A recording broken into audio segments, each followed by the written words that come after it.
नमस्कार दोस्तों, EP online study YouTube channel पर मैं नरेश यादव आपका हार्दिक स्वागत करता हूं। दोस्तों, हम संख्या पद्धति में टाइप नंबर 2 पढ़ रहे थे। टाइप नंबर 2 में हम भाजकता के नियम की बात कर रहे थे। भाजकता के नियम में हमने 4, 8, 3, 9 और 11 की बात कर ली थी, जिसमें मैंने आपको बताया था कि 3, 9 और 11 इंपॉर्टेंट हैं। 11 की चर्चा हम कर रहे थे। 11 में मैंने आपको 2 प्रश्न करवाए थे। 11 में एक प्रश्न हम और करते हैं, उसके बाद आगे बढ़ेंगे। प्रश्न है 48 327 स्टार 8 11 से पूर्णतः विभाजित है। 11 से पूर्णतः विभाजित है तो स्टार के स्थान पर क्या होगा? स्टार के स्थान पर क्या होगा, यानी मिसिंग नंबर जो है उसका मान क्या होगा? देखिए दोस्तों, वही प्रक्रिया जो हम कल कर रहे थे, क्या कि 2-2 के जोड़े बनाइए और जोड़े बना के गठाते जाइए। अगर आप लेफ्ट हैंड साइड से जोड़े बनाते हो तो लेफ्ट हैंड साइड से, राइट हैंड साइड से बनाते हो तो राइट हैंड साइड से। आपने इधर से जोड़े बनाए, यहां से घटाना शुरू करोगे। 8 में से स्टार गया तो ये ऐसा कैसा ही रहेगा। उसके बाद 7 में से 2 गया तो ये बचेगा प्लस का 5। उसके बाद 3 में से 8 गया तो बचेगा माइनस का 5। इसके आगे दोस्तों कुछ नहीं है तो हम क्या मान लेंगे? 0। और 4 में से 0 गया तो क्या बचेगा? 4।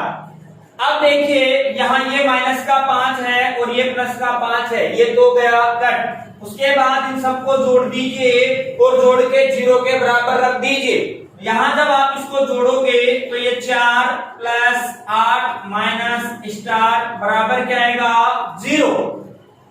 दोस्तों, 8 और 4 होता है 12 और 12 माइनस स्टार बराबर क्या आएगा? 0। इस स्टार को उधर ले जाओगे तो ये 12 जो है ये प्लस का और स्टार का मान। लेकिन ध्यान रखना दोस्तों, ये जो स्टार का मान 12 आया है, ये 12 आपका आंसर नहीं होगा, क्योंकि यहाँ जो मिसिंग है वो एक डिजिट है, एक अंक है। अंक होना चाहिए, जबकि 12 क्या है? एक संख्या है। संख्या आपका उत्तर नहीं होगा, आपका उत्तर होगा अंक। अब आप क्या करोगे? इस 12 में भाग लगाओगे 11 का, क्योंकि 12 में भाग 11 का पूरा जाता है। कितनी बार जा रहा है? एक बार। उसके बाद जो शेष बच रहा है, 12 का भाग देने के बाद जो शेष आता है वो आता है 1। तो स्टार के स्थान पे जो आएगा वो क्या आएगा दोस्तों? 1। ध्यान रखना, जब भी यहाँ स्टार के स्थान पे कोई संख्या आ जाए तो आप क्या करोगे? उसमें 11 का भाग लगा दोगे और 11 का भाग लगाने के बाद जो शेष बचेगा वही आपका आंसर होगा। जैसे यहाँ 25 आ जाता तो 25 आ जाता तो 25 में भाग लगाते हम 11 का। 11 का भाग लगाओगे 25 में 2 बार जाएगा, शेष कितना बचेगा? 3। तो ये 3 ही आपका आंसर हो जाता। जो भी भाग लगाने के बाद शेष बचता है वही आपका उत्तर होगा। तो दोस्तों, यहाँ स्टार के स्थान पे क्या आएगा? 1, और यही आपका सही उत्तर होगा। तो भाजकता के नियम पे जो मिसिंग नंबर्स हैं उनसे रिलेटेड प्रश्न जो है वो ऐसे आते हैं। उसके बाद हम आगे बढ़ते हैं, कुछ वन लाइनर क्वेश्चन भी आते हैं इससे। कैसे? जैसे सीधा सवाल पूछ लिया आपसे, एक सवाल लिखता हूं, ये एक है ए बी, ये लिख दिया आपको ए बी हमेशा किससे पूर्णतः विभाजित होगा? देखिए दोस्तों, यहां अगर संख्या लिख देता तो आप ऑप्शन उठा के भाग लगा के देख लेते कौन से का जाएगा, कौन से का नहीं जाएगा। लेकिन सवाल कुछ इस तरीके के ही आप पूछने लग गया आजकल एग्जाम में। यहाँ क्या करोगे? मैं इसको एक संख्या लेके देखता हूँ। यहाँ मैंने मान लो इसके स्थान पर लिख दिया 3 4 3 4, यानी 3434। आपने देखा कि ये जो 3434 है इसमें कितने अंक हैं? 4 अंक दोस्तों। उसके बाद आपने देखा कि ये जो 4 अंकों वाली संख्या है ये 2 अंकों की पुनरावृत्ति से बन रही है, अर्थात यहाँ 3 4 3 4 2 बार आ रहा है, 34 34 2 अंकों की पुनरावृत्ति से बन रही है। तो यहाँ भी देखिए जो ये AB है ये 4 अंकों की एक संख्या है और इस 4 अंकों में 2 अंकों की पुनरावृत्ति हो रही है। जब भी कोई इस प्रकार का सवाल आ जाए जिसमें अंक 4 हो और वो 2 अंकों की पुनरावृत्ति से बने तो वह संख्या हमेशा 101 से पूर्णतः विभाजित होगी, हमेशा 101 से पूर्णतः विभाजित होगी। दोस्तों 101 के अलावा किसी और से भी हो सकती है, लेकिन 101 से तो होगी ही होगी, चाहे किसी से हो या नहीं हो। तो सवाल ने ये पूछा था कि एक 4 अंकों की संख्या है AB, यह हमेशा किससे पूर्णतः विभाजित होगी, तो इसका जो उत्तर आएगा दोस्तों क्या आएगा 101। इसी में अगर मैं आगे बात करूं कि यहाँ एक जोड़ा और बढ़ा दिया जाए, मान लो ये होता AB और AB, यहाँ देखिए 2 अंकों की पुनरावृत्ति हो रही है और अंकों की संख्या बन गई 6 अंकों की। अब 6 अंकों की बन गई तो हमने अभी देखा कि ये जो 4 अंकों वाली संख्या है ये 101 से पूर्णतः विभाजित होती है। यहाँ आपने एक जोड़ा बढ़ा दिया तो यहाँ भी आप एक जोड़ा बढ़ा दो अर्थात 01, तो 6 अंकों वाली संख्या है क्या होगी 101 01 से। ऐसे जोड़ा बढ़ता जाएगा तो यहाँ भी एक जोड़ा बढ़ता चला जाएगा, लेकिन परीक्षा में ये 4 अंकों वाला पूछता है तो इसका उत्तर क्या होगा दोस्तों 101। ध्यान रखना आपको भाग लगाने की जरूरत नहीं, कैसा भी सवाल आ जाए चाहे आ जाए 46 46, इस सवाल को देखते आप उत्तर बताओगे। सवाल पूछेगा कि है हमेशा किससे पूर्णतः विभाजित होगी, किसी और से भी हो सकती है, इसके अलावा किसी होगी तो आपका आंसर क्या होना चाहिए 101 101। ऐसे ही मैं आगे बात करूं, ये तो थी हमारी 4 अंकों वाली संख्या। अगर यही संख्या 6 अंकों वाली हो और इसमें अंकों की पुनरावृत्ति हो रही हो 3 की, अर्थात ABC, यहां आपने देखा कि एक संख्या बन गई 6 अंकों की और ये 6 अंकों वाली जो संख्या है इसमें 3 अंकों की पुनरावृत्ति हो रही है और वो 3 अंक क्या क्या है ABC, तो यह भी किससे पूर्णतः विभाजित होगी, तो इसका आंसर क्या होगा दोस्तों 1001। किससे पूर्णतः विभाजित होगी 1001 से पूर्णतः विभाजित होगी। अगर यहाँ भी एक जोड़ा और बढ़ जाता है तो यहाँ भी आप एक जोड़ा और बढ़ा दोगे। तो इस प्रकार के सवाल भी दोस्तों यहाँ से पूछे जाते हैं। अब हम आगे बात करें, आगे किस तरीके से सवाल आते हैं, देखिए दोस्तों ये जो वन लाइनर क्वेश्चन है इनको आपको याद रखना है कि यहीं से सवाल ज्यादातर आते हैं और हम भाग लगाते रह जाते हैं, जबकि उत्तर महज 2 से 3 सेकंड में हमें प्राप्त होना चाहिए। अब देखिए एक सवाल लिखता हूं, सवाल लिखा मैंने कि 300 से 800 के बीच ऐसी कितनी संख्याएं हैं, ऐसी कितनी संख्याएं हैं जो 11 से पूर्णतः विभाजित हो, पूर्णतः विभाजित हो। क्या पूछा है दोस्तों कि 300 से 800 तक ऐसी कितनी संख्याएं हैं जो 11 से पूर्णतः विभाजित हो। अब यहाँ पे आप देखिए, अगर आप भाग लगा के देखोगे कि 300 के बाद क्या है, 400 के बाद कैसे गिनोगे तो समय बहुत ज्यादा लग जाएगा। उसके आसान करने के लिए आप क्या करोगे कि आपके पास पहले कौन सी संख्या है 300, इस 300 में आप 11 का भाग लगा दो, पूरा भाग कितनी बार जा रहा है उतनी बार लगाना है, शेष क्या बच रहा है उससे कोई लेना देना नहीं है, क्योंकि सवाल ने पूछा है पूर्णतः विभाजित होंगी, तो शेषफल क्या बच रहा है उसको छोड़ देना, पूरा भाग कितनी बार जा रहा है उसको ले लेना। तो यहाँ आपने भाग लगाया, देखिए 11 दूनी 22, 20 में से 22 गए, कितने बचे दोस्तों 8, 80 हो गए तो 11 7 77, यानी कितनी बार गया 27 बार, शेष क्या बचा कोई लेना देना नहीं है। ऐसे जो आपको लास्ट में संख्या दी हुई है उसमें भाग लगाओ। लास्ट में दिया हुआ है दोस्तों आपको 800, 800 में आप भाग लगाओगे 11 का, तो 80 में लगाया आपने 11 7 77, कितना बचा दोस्तों 3, कितने हो गए 30, तो 11 दूनी 22, यानी कितना आ गया 72। आपने देखा 300 में भाग लगाया तो आया 27, 800 में भाग लगाया तो आया 72। अब देखिए ये जो 27 संख्याएं हैं ये 1 से 100 तक, 101 से लेके 300 तक हैं, जिनमें 11 का पूरा पूरा भाग जाता है। और ये जो 72 आया है ये 1 से 800 तक आया है, जिसमें 11 का पूरा पूरा भाग जाता है। हमें चाहिए 300 से 800, तो आप क्या करोगे इन दोनों का अंतर कर दोगे। तो 72 में से 27 घटा दो, 72 में से 27 घटाओगे दोस्तों, 12 में से 7 गए, कितने बचे 5, यहां आपका 6 बचा, 6 में से 2 गए, कितने बचे 4, यानी आपका जो सही उत्तर होगा वो क्या होगा 45, यानी 45। अर्थात 300 से लेके 800 तक ऐसी कुल कितनी संख्याएं हैं जो 11 से पूर्णतः विभाजित हैं, तो उसका जो उत्तर होगा वो क्या होगा दोस्तों 45। उसके बाद और एक सवाल लेते हैं हम। देखिए इसी प्रकार का एक सवाल मैंने लिया कि 200 से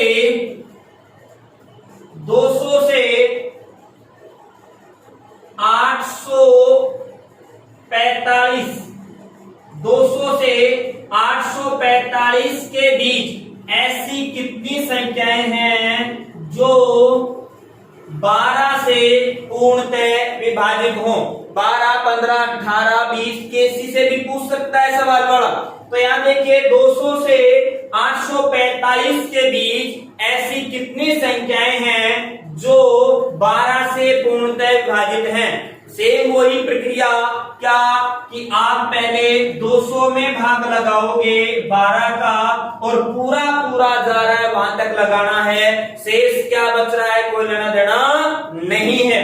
12 का भाग लगाया 20 में तो एक बार गया 12 एकम 12, कितना बच गया दोस्तों 8 बच गया, तो ये हो गए 80 हो गए, तो 12 पंजा 60, 12 छकी 72। अब देखिए 6 शेष क्या बच गया 8, आगे आपको जाने की जरूरत नहीं है। ऐसे आप भाग लगाओगे 845 में, 845 में भाग लगाओगे दोस्तों 12 का, तो क्या आएगा 12 छकी 72 और 12 संता 84, कितना बचा 5।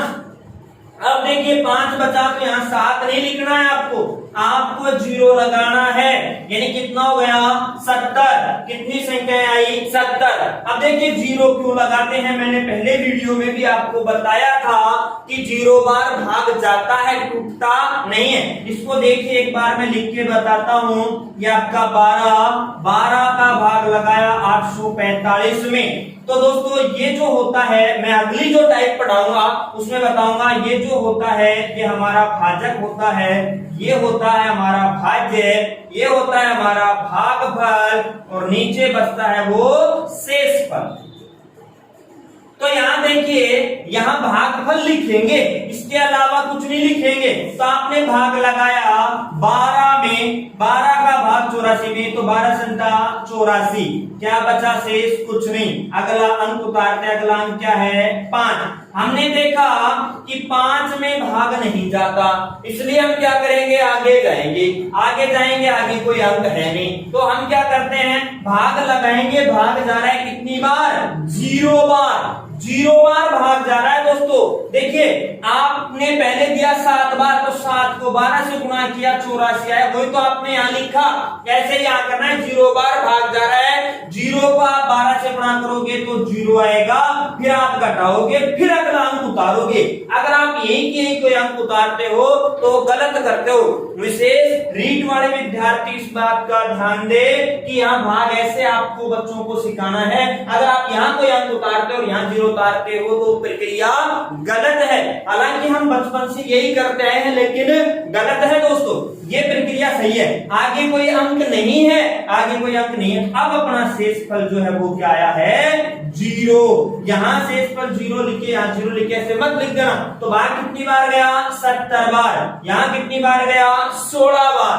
अब इन दोनों का अंतर कर दीजिए, 70 में से 16 गए, कितने बचे, 54 बचे। तो 54 जो संख्याएं हैं वो 200 से 845 के बीच हैं, जो 12 से पूर्णतः विभाजित हैं। समझ में आ गई होगी दोस्तों बात। ये जो भाजक भाज्य भाग है, ये मैं अभी आपको अगला सवाल करवाऊंगा, उसमें बताऊंगा कि ये क्या होता है।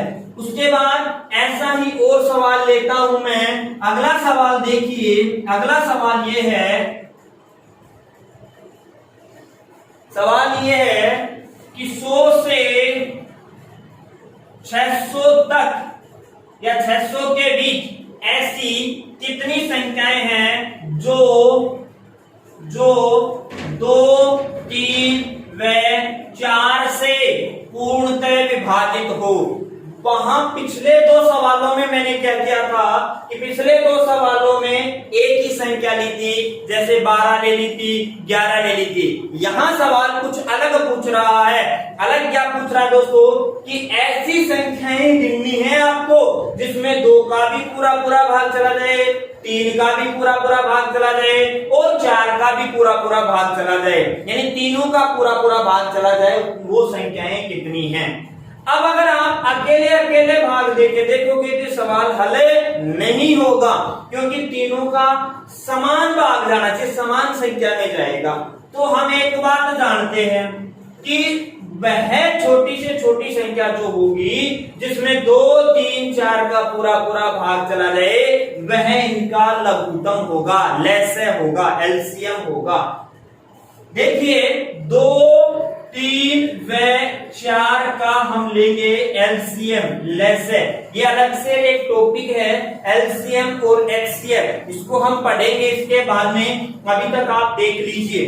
तो यहाँ देखिए 2, 3, 4 का जब आप एलसीएम निकालोगे तो 12 आएगा। विचार किया, 12, अर्थात इस 12 में 2 का भी पूरा पूरा भाग जाता है, 3 का भी पूरा पूरा भाग जाता है और दोस्तों 4 का भी पूरा पूरा भाग जाता है।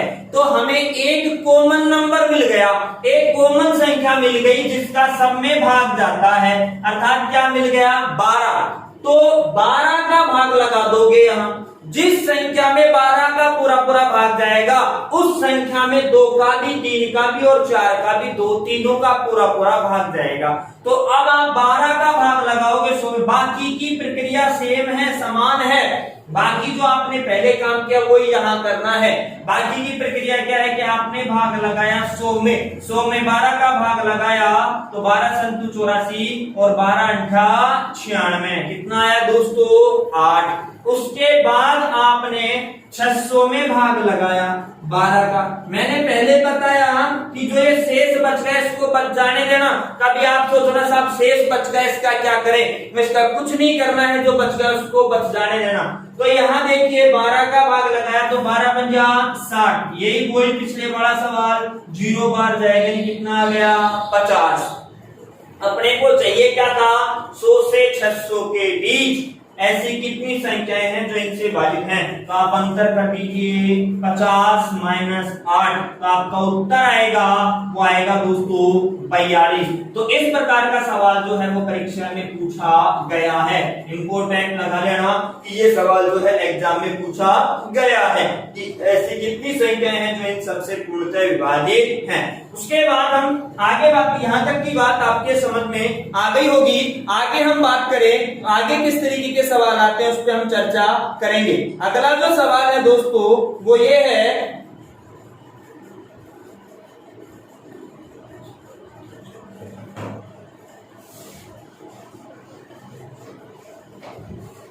अगला सवाल है कि किसी संख्या में, सवाल ये है कि किसी संख्या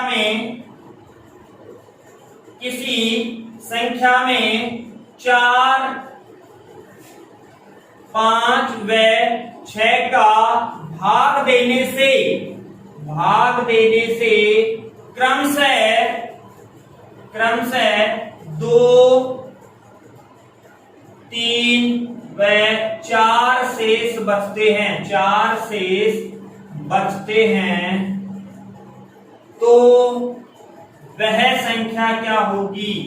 वह संख्या क्या होगी? देखिए सवाल ने पूछा है कि किसी संख्या में 4, 5 व 6 का भाग देने से, इसमें एक शब्द जोड़ लेना, किसी संख्या में उत्तरोत्तर शब्द जोड़ लेना, उत्तरोत्तर शब्द जोड़ लेना। उत्तरोत्तर का मतलब अभी आपको बताऊंगा। किसी संख्या में उत्तरोत्तर 4, 5 व 6 का भाग देने से क्रमशः 2, 3 व 4 शेष बचते हैं, तो वह संख्या क्या होगी? देखिए दोस्तों, भाग देने की बात आ रही है, तो जैसा मैंने अभी बताया, ये हमारा भाग का प्रक्रम होता है, यहाँ होता है हमारा भाजक, अर्थात इधर हम लिखते हैं भाजक को, यहाँ हम लिखते हैं भाज्य को, यहाँ लिखते हैं भागफल को, और नीचे लिखते हैं शेषफल को। लेकिन इस प्रश्न के लिए आप यहाँ तो लिख देना शेषफल और नीचे लिख देना आप भागफल, इतना कर देना केवल इस प्रश्न के लिए। अब इसका मतलब क्या होता है? भाज्य का मतलब, भाज्य का मतलब होता है जिसमें भाग दिया जाए वो भाज्य कहलाता है। भाजक का मतलब क्या होता है? जिसका भाग दे रहे हैं वो भाजक, भाग देने के बाद आया क्या? वो भागफल, और नीचे जो बचता है वो क्या? आपका शेषफल। तो यहाँ इस सवाल को देखिए क्या कह रहा है सवाल। सवाल ने ये कहा है कि किसी संख्या में, मतलब आपको संख्या पता नहीं है, भाग दे रहे हैं किसका? 4 का। पहले आपने 4 का भाग दिया और 4 का भाग देने पे शेष बच रहा है 2। शेष क्या बच रहा है? 2। संख्या क्या थी? पता नहीं है। अब उत्तरोत्तर का मतलब क्या होता है कि इसमें जो भागफल आया ना, उसमें फिर भाग लगाना है आपको। भागफल में भाग लगाना, भागफल में भाग लगाना क्या कहलाता है? उत्तरोत्तर। लेकिन उसी 4 का नहीं लगा रहे हैं, भाग लगा रहे हैं अगली संख्या का। भागफल क्या आया हमें पता नहीं है, इसको भी खाली छोड़ देंगे। और भाग लगाने पे शेष क्या बच रहा है? 3। फिर भागफल क्या आया? पता नहीं है, लेकिन हम भाग लगा रहे हैं 6 का, और अब शेष क्या बच रहा है दोस्तों? 4। जब अब यहाँ पूरा हो गया, इसके बाद ना तो किसी संख्या का भाग लगाना बचा और ना ही कोई आपके पास शेषफल बचा। देखो प्रश्न में, तो यहाँ मान लेना कि एक बार भाग गया। कितनी बार भाग गया? एक बार। अब देखिए दोस्तों, हमारे पास क्या होता है? ये होता है भाज्य बराबर भाजक गुणा भागफल प्लस शेषफल, ये होता है दोस्तों।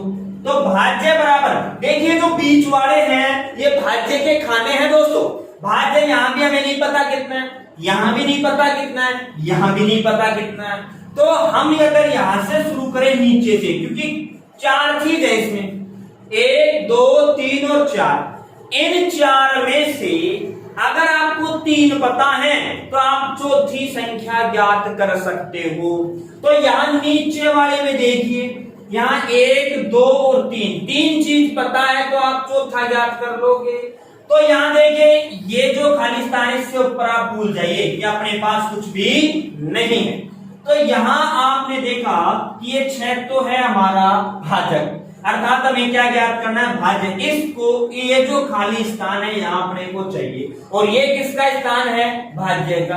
तो भाज्य अपने को चाहिए, तो भाजक गुणा भागफल, यानी 6 गुणा 1 और प्लस शेषफल। शेषफल इधर लिखा हुआ है, देखो शेष, मैंने कहा शेषफल को इधर लिख देना। तो 6 कम 6 4 10, तो यहाँ क्या आ गया दोस्तों? 10 आ गया। अब आपके पास ये कॉलम भर गया। अब आप इनको भूल जाओ नीचे वालों को, और याद रखो 5, 10 और 3। यहां से इसका मान याद करना है, तो यहाँ वही प्रक्रिया, ये भाज्य आपको चाहिए, तो 5 गुणा 10 प्लस 3, तो 5 दिया, वो 5 50 प्लस 3 कितना आ गया? 53। तो यहाँ आ जाएगा आपका 53। उसके बाद दोस्तों इनको भूल जाओ, 53 को गुना करो किससे? 4 से, अर्थात अगला ये थी अपनी स्टेप फर्स्ट, ये थी अपनी स्टेप सेकंड, और ये हो गई अपनी स्टेप थर्ड। तो 53 गुणा 4 प्लस 2, तो 4 दिया 12, एक बच गया, 5 20 और 1 21, 212 प्लस 2 यानी कितना आया दोस्तों 214। तो ये जो 214 है ये वह संख्या है जिसका हमें पता लगाना था। तो आपका जो सही उत्तर होगा वो क्या होगा 214। देखिए दोस्तों ये 214 है, ये सही उत्तर है। अब आप ये प्रक्रिया मत कर देना कि साहब इसमें हम 4 का भाग लगा रहे हैं तो ये शेष नहीं, 4 का भाग लगाओ 214 में, जो भाग पड़ा है 53 उसमें भाग लगाना 5 का, फिर उसमें भाग जो भाग पड़ा है 10 उसमें भाग लगाना 6 का। जब ये शेष बचेंगे, कभी आप सीधे इसी में भाग लगाते रहो तो शेष ये नहीं बचेंगे। पहले बता देता हूं, पहले आप क्या करोगे 214 में 4 का भाग लगाओगे, भाग पड़ाएगा 53, शेष बचेगा 2, फिर 53 में 5 का भाग लगाना है, भाग लगाया 10, भाग पड़ाया 3, शेष बच गया, फिर 10 में भाग लगाना है, भाग लगाया 1 बार, शेष बच गया 4। तो ये संख्या आपके पास क्या आ गई 214। ठीक है दोस्तों, उसके बाद की बात हम करेंगे अगली क्लास में। धन्यवाद।